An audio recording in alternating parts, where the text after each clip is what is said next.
डाबरा समाचार से मनोज मिश्रा। इस समय हम बड़हलगंज के भैसौली गांव में उपस्थित हैं, क्योंकि हम मनोज मिश्रा पारदर्शिता दिखाता है कौन नेता कैसा है कैसा नहीं है, क्योंकि हमारा यह काम है, हमारा यह दायित्व है पारदर्शिता को दिखाते हुए। मैं आगे बढ़ूंगा और देखूंगा भाई यह किस चीज़ के नेता हैं, कौन से नेता हैं, किस पार्टी के हैं, क्योंकि यह हमको नहीं पता है। हम सर्वे कर रहे थे कि गांव में लोग तरह तरह की बातें करते हैं, क्या यहाँ नाली का दिक्कत है, वहाँ क्या है क्या नहीं है। मैं इसी बेस पे गांव में आज घूम रहा था कि मैंने एक देखा एक नेताजी यहाँ घूम रहे हैं। मैं पूछूंगा इसे किस पार्टी से है। सर अपना नाम बताइए। तो सबसे पहले डाबरा न्यूज़ के सभी दर्शकों को मेरा प्रणाम जी। मैं अमरीश यादव मेरा नाम है।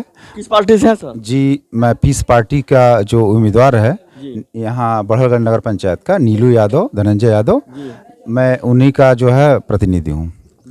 नेताजी मैं ये पूछना चाहूँगा आपसे, क्या आपके साथ इतना जनता है, मैं कहूँगा कैमरा मैन से इसको ऊपर से उठा करके पीछे तक दिखाया जाए, इस नेता के साथ जो आज कदम से कदम मिला करके चल रहे हैं लोग, इनमें कोई बात होगी तब तो इस तरह से हुजूम है। अगर नहीं होता तो इनके साथ कोई खड़ा नहीं होता। कोई न कोई बात जरूर है। मैं लोगों से भी पूछूंगा, अभी पहले मैं नेताजी से पूछूंगा कि भाई इस तरह से हुजूम आपके साथ है तो कहीं न कहीं आपके कारनामे बोल रहे हैं। अगर कारनामे नहीं बोलते तो आपके साथ लोग खड़े नहीं होते। मैं पूछूंगा आपसे, सर ये बताइए आपके साथ जो हुजूम है, आप क्या क्या करते हैं कि आपके साथ ये लोग लगे हुए हैं? जी मैं आपके दर्शकों को बताना चाहता हूँ कि इस गांव से मेरा बहुत एक चूँकि मेरा ये पैतृक गांव है, जन्मस्थल है ये मेरे पिताजी का, मेरे पूर्वजों का। इस गांव के एक एक व्यक्ति से, एक एक समुदाय से, चाहे किसी भी जाति या धर्म के हों, उनके साथ एक लगाव है, एक बॉन्डिंग है। तो ये यहाँ के इस ग्रामवासी सभी मेरे परिवार को जानते हैं। एक एक बच्चा जानता है मेरे परिवार को, और इनके सुख दुख में मेरा परिवार हमेशा खड़ा रहता है बिना किसी भेदभाव के। हमेशा जो है इनके अच्छे में बुरे में खड़ा रहता है। इसीलिए आज ये ग्रामवासी बहुत उत्साहित हैं कि नगर पंचायत के चुनाव में हम लोग इस पद को अपने गांव में ले आएँ। और इसलिए जो है इनकी एक बॉन्डिंग है हमारे साथ, एक खुशी की बॉन्डिंग है कि नगर पंचायत का चेयरमैन इस गांव का हो, इसलिए ये सारे लोग आज यहाँ पे हैं। जी नेताजी मैं पूछना चाहता हूँ आपसे, क्या यह आपका गांव है भैसौली? जी जी हैं? ये मेरा ग्राम सभा है, और इतना ही उत्साह आपको बड़हलगंज में मिलेगा। बड़हलगंज के सभी वार्ड, चाहे वो बेली ग्राम सभा हो, चाहे वो कराड़ी ग्राम सभा हो, चाहे कल्याणपुर चिल्लू पार हो, ये सारे ग्राम सभा के लोग उत्साहित हैं। यादव जो चिल्लू पार विधानसभा के लिए वो हमेशा जो है संघर्ष किए हैं, और चाहे वो सड़क की समस्या हो या नाली हो, खड़ंजे हों, या कोई पारिवारिक झगड़े हों, उनको सुलझाने के लिए रणधीर यादव हों या धनंजय यादव या मैं अमरीश यादव, हम लोग हमेशा चिल्लू पार विधानसभा के लोगों के लिए खड़े रहते हैं। तो इसलिए न केवल भैसौली ग्राम सभा बल्कि पूरा चिल्लू पार आज बहुत उत्साहित है कि एक अच्छे परिवार का प्रतिनिधि आ रहा है, एक अच्छे परिवार के लोग राजनीति में आ रहे हैं। तो आज बहुत उत्साहित हैं, चाहे वो ब्राह्मण हो, चाहे दलित हो, चाहे सवर्ण हो, चाहे अनुसूचित हो, चाहे मुस्लिम हो, सारे लोग बहुत, चाहे व्यापारी वैश्य समाज हो, सारे लोग बहुत खुश हैं कि इस परिवार का अगर कोई चेयरमैन आएगा तो हमारे जीवन का स्तर ऊंचा उठाएगा, और नगर पंचायत बड़हलगंज का जो भारत में एक सम्मान बढ़ेगा। देश के मानचित्र पे अगर ये परिवार आ जाता है तो देश के मानचित्र पे ये चिल्लू पार का ये नगर पंचायत देश के मानचित्र पे जाना चाहेगा। जी नेताजी मैं आपसे ये पूछना चाहता हूँ कि आप जब इन गरीब असहाय लोगों के झोपड़ियों झुग्गियों में आप पहुँचते हैं, हरिजन बस्ती में, तो आपके मन में क्या लालसा उठता है कि आप उधर बार बार बने रहते हैं? क्योंकि मैं इस नाते आपसे पूछ रहा हूं, जहां जहां मैं सर्वे करता हूं, जहां जहां मैं घूमता हूं, आपके नाम आते हैं और आपके भाई धनंजय यादव जी के नाम आते हैं, तो ऐसा क्या है? देखिए बहुत अच्छा सवाल है, और ये सवाल ऐसा है कि मैं बहुत दुखी हो जाता हूँ। देखिए एक जीवन में अच्छा खासा समय हम लोगों ने खो दिया है, और चूंकि ये समय है, समय को हम लोग रोक नहीं सकते हैं। जैसे कि दोपहर का आज अभी 12 बज रहे हैं, 1 भी बजेंगे, 2 भी बजेगा, शाम भी होगा। इस तरह से देखा जाए तो आपका हमारा समय एक एक दिन ख़त्म होता जा रहा है जी। लेकिन जब मैं वहाँ की बस्तियों को देखता हूँ, वहाँ के महिलाओं को, बच्चों को देखता हूँ, तो मैं अपने आप से स्वयं पूछता हूँ कि इस खूबसूरत दुनिया में भगवान ने मुझे भेजा, लेकिन मैंने इनके लिए किया क्या? ये सवाल हमेशा मुझे कचोटता है। मैं कहीं भी रहता हूँ, चाहे धनंजय कहीं भी रहते हैं, चाहे हमारे पिताजी रणधीर यादव कहीं भी रहते हैं, उनके मन में हमेशा जो है चिंता लगी रहती है कि क्या कर दिया जाए। हम चूँकि बहुत अधिक पैसे वाले नहीं होते हुए भी एक हमारे मन में एक हमेशा सोच बनी रहती है कि इनके जीवन को स्तर को ऊंचा किया जाए, इनकी पढ़ाई अच्छा हो, इनके जो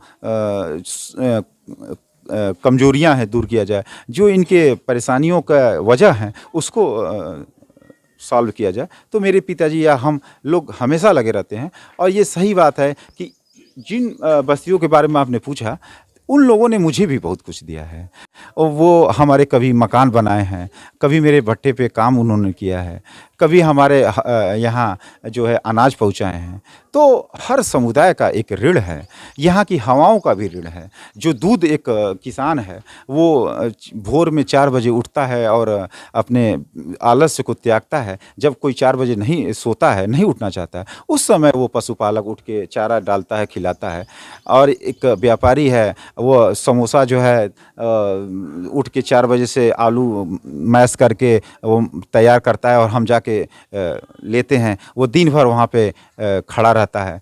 तो वो उनका जो ऋण है उसको भी मैं महसूस करता हूँ, चाहे व्यापारी हो, चाहे वो मजदूर हो, चाहे पशुपालक हो, हमारे यादव वर्ग के हों, चाहे किसी भी वर्ग के। हर समाज के लोग पशुपालक हैं और दूध का कारोबार आज कोई एक वर्ग नहीं कर रहा है, सारे लोग कर रहे हैं। तो उन पशुपालक, मैं एक कास्ट के लिए नहीं बता रहा हूँ, सारे पशुपालकों के लिए कह रहा हूँ, जिसमें सारी सोसाइटी के लोग हैं। जो भी पशु पे जिनका भी जीवन चलता है, उनके ऊपर उनका कारोबार है, मेरी पूरी सहानुभूति उन लोगों के साथ है कि उनके भी जीवन में बदलाव आना चाहिए। अब जो है गांव से किसान ही नहीं निकलेगा, मजदूर ही नहीं निकलेगा, वहाँ से व्यापारी भी निकलेगा, खिलाड़ी भी निकलेगा और डॉक्टर और इंजीनियर भी निकलेगा। मेरी यही प्रयास रहेगा कि भैसौली ग्राम सभा के, कुराड़ी ग्राम सभा, बेली ग्राम सभा, कल्याणपुर चिल्लूपार से जो है डॉक्टर इंजीनियर निकले, न केवल किसान निकलें, मजदूर निकलें, बल्कि और भी अच्छे क्षेत्र में खिलाड़ी निकलें।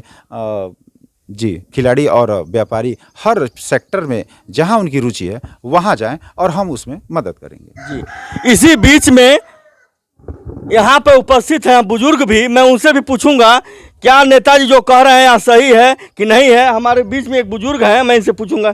चाचा इधर आइए, मैं कहूँगा कैमरामैन से कृपया इनको दिखाया जाए, जो नेताजी ने कहा है क्या यह सही है? सही है, सही है, एकदम सब फुला आना सही है।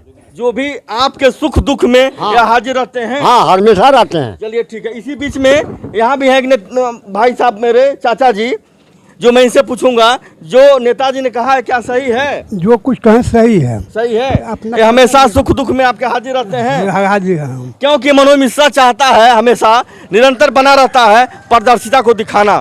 क्योंकि बाबू कैमरा बंद कर दीजिए। क्योंकि हमारा यह लक्ष्य होता है डाबरा समाचार मनोज मिश्रा का, चाहे दोपहर हो या बारिश हो या धूप हो, मैं हमेशा निरंतर समाज में बना रहना चाहता हूं और यह दिखाने की कोशिश करता हूं कि समाज में हो क्या रहा है। अभी हमने बताया, बीच में पहले बताया कि नेताजी यहाँ पर रहे थे और हमारी मुलाकात इनसे हो गई। हम इनसे पूछ तो लिए, लेकिन हमारा काम है सबको दिखाना, जन जन तक पहुंचाना कि ऐसे नेता की जो आज लोग नाम ले रहे हैं, इनका महत्व क्या है समाज में, ये कैसे बने हुए हैं। चाचा अपना नाम बताइए। कन्हैया लाल को। जो अभी नेताजी ने हमारे विषय में कहते हुए, हमारे चैनल के माध्यम से बताते हुए जो कहा है सही है? 100% सत्य है। सत्य है। चलिए ठीक है चाचा जी, आप बताइए सही है? सही है, एकदम सही। सही है। मैं कहूँगा इन चाचा जी से, जो लोग कहते हैं जातिवाद, अगर इस नेताजी में जातिवाद होता तो यह मुस्लिम समुदाय के लोग यहाँ खड़े नहीं होते। क्योंकि यह नेताजी के, मैं बता देना चाहता हूँ, जैसे मनोज मिश्रा कहता है कि मनोज मिश्रा अपने कारनामों से जाना जाता है, कभी भी ऐसा नहीं होता है। कभी मैंने ये नहीं कहा कि मुझे लाइक और सब्सक्राइब कीजिए, क्योंकि अगर मेरी आवाज़ अच्छी लगती है, मेरे कारनामे बोलते हैं, तो लोग लाइक करेंगे, वरना नहीं करेंगे। क्योंकि इस नेताजी से मुझे सीख ये मिली है कि मानव तन मिला है, उसको कैसे अमूल्य होता है, कैसे निर्वहन किया जाता है, कैसे लोगों के बीच में रहा जाता है। मेरे भाई, मैं बता देना चाहता हूं, बहुत लोग घूमते हैं, बहुत लोग टहलते हैं, लेकिन इस तरह की बातें गरीबों की, ऊंचे लोगों की नहीं दिखा पाते हैं कि कहां तक कितनी दिक्कतें हैं और कहां तक लोग समाज में कैसे कैसे दर दर की ठोकरें खा रहे हैं, भटक रहे हैं। मैं केवल 2 मिनट लूंगा, फिर से मैं दोबारा नेताजी से पूछूंगा, जो असहाय लोग होते हैं, जिनके पास पैसे नहीं होते हैं, जो लोग बेड पे दम तोड़ देते हैं, उनके लिए आपके पास क्या विचार है? जी, ये भी सवाल है क्योंकि आज का जब से कोविड आया है, ये देश में आप देखे होंगे कि बहुत सारी बीमारियां हैं। किसी को किडनी फेल हो जा रहा है, लिवर फेल हो जा रहे हैं। चूँकि मैं मेडिकल का स्टूडेंट भी रहा हूँ, मैंने फार्मेसी भी किया है और सीपीएमटी एमबीबीएस की जो है तैयारी भी किया है। तो ये इस चीज़ को मैं भी समझता हूँ कि स्वास्थ्य से जुड़ी हुई समस्याएँ जब से कोविड आया है, बहुत सारी समस्याएँ हैं। और हमारे नगर पंचायत में न केवल इस चिल्लूपार के बड़हलगंज के नगर पंचायत में, बल्कि देश के सभी ग्रामीण अंचलों में स्वास्थ्य की सुविधाएं उतनी अच्छी नहीं हैं। आप जानते होंगे, देखते होंगे कि प्राइवेट हॉस्पिटल की जो सुविधाएं हैं, उस तरह की सुविधाएं सरकारी क्षेत्र में नहीं है।